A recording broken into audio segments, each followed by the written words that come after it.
inconvenient truth presentation of Yes, I know that there was a UP professor who Vice was. President Gore. Yes, yes. And I invited Professor Ong in the Yes. hearings, who was the one, I think, who was questioning Of the the, UP. the accuracy Yes. of Gore. I think that he focused on the issue of greenhouse gas emission. According to reports, the greenhouse gas emission, no, fossil fuel, use of fossil fuel contributes only 30%. Of course, that is questionable.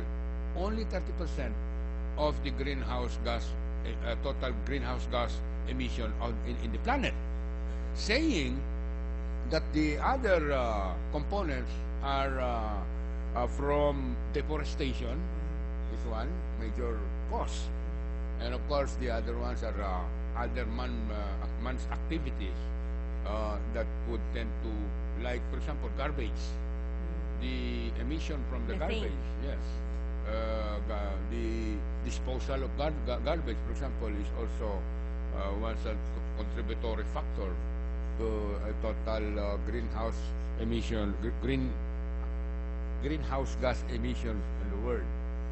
So, Your Honor, since there is still this changing definitions of what is greenhouse gas emission and what are the causes, I would say that probably we should focus on our scientists.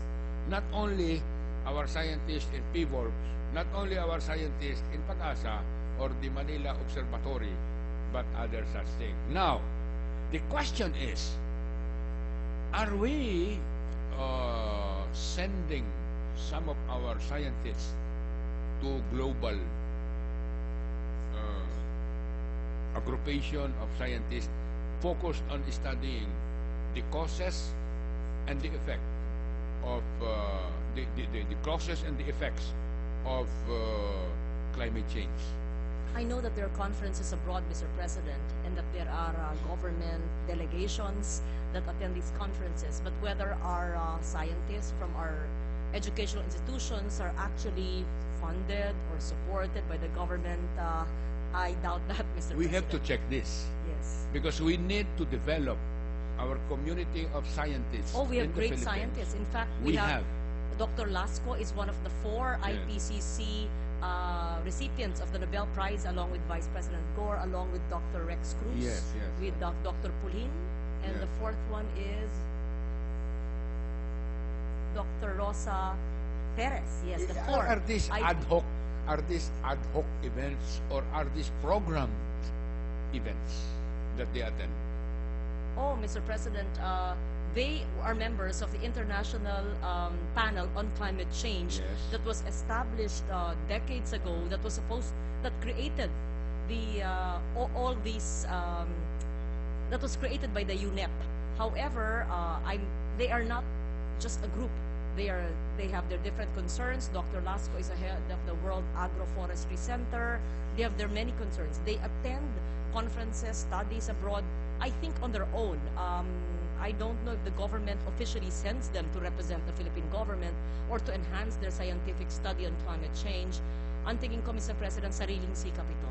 That's why I think That's the because problem. we've gifted brilliant people, not only from the UP, from the Ateneo, from the Manila Observatory, many.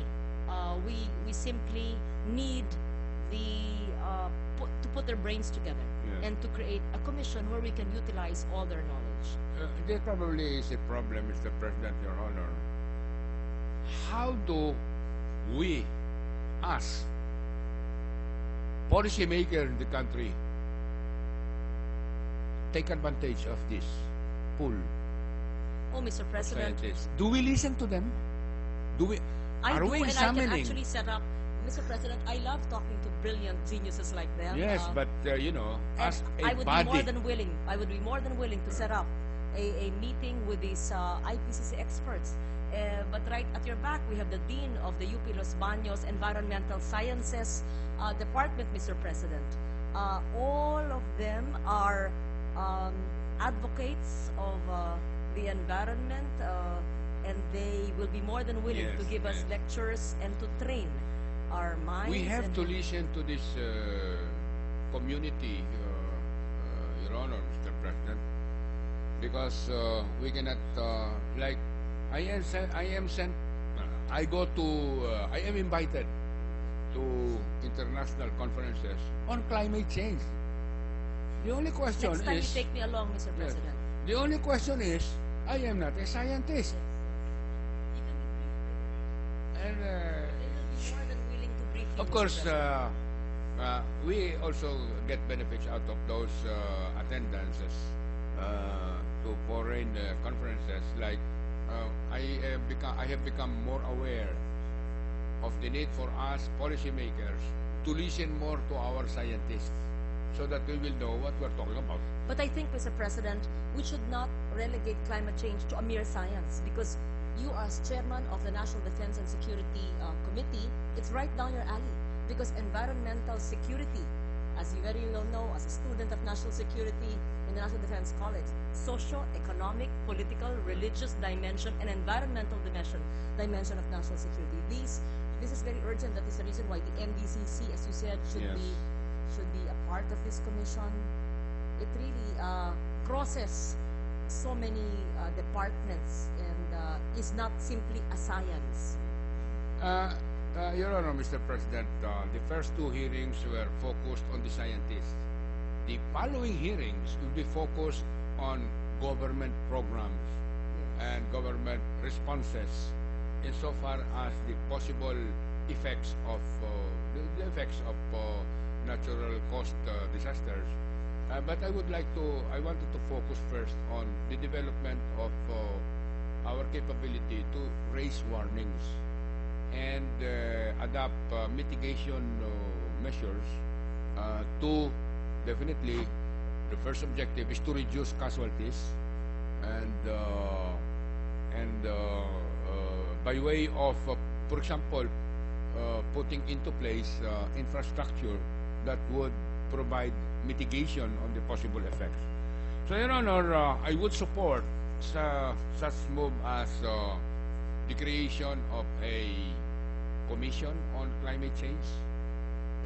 Mr. President, I was reading something. I'm sorry, can you please repeat? I would support such Thank you. proposal as to for the creation of a national commission on climate change, because we have not seen the worst of it yet, I think. And we should be prepared for it, Mr. Yes. President. Thank you, Mr. President. Thank you, Your And for Honor. your information before you go, Mr. President, this climate change bill has a provision on the panel of technical experts and scientists that you were referring to, who precisely will be tapped to give light to the other maybe mandatory members who will be maybe appointed by representing LGU or representing the Senate or Congress, but there will be a pool of experts and scientists who will be the consultative body of this climate change commission.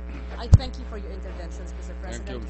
and I Thank would you, Nora. appreciate receiving materials or perhaps speeches that you called from your climate change conferences abroad that could help us in the committee hearings and the TWGs of the Climate Change Commission.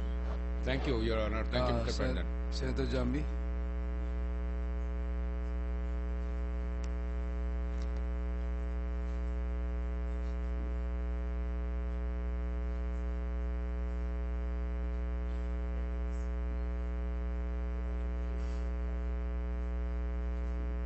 Mr. President, I will yield first to the minority leader. Senator Pimentel is recognized.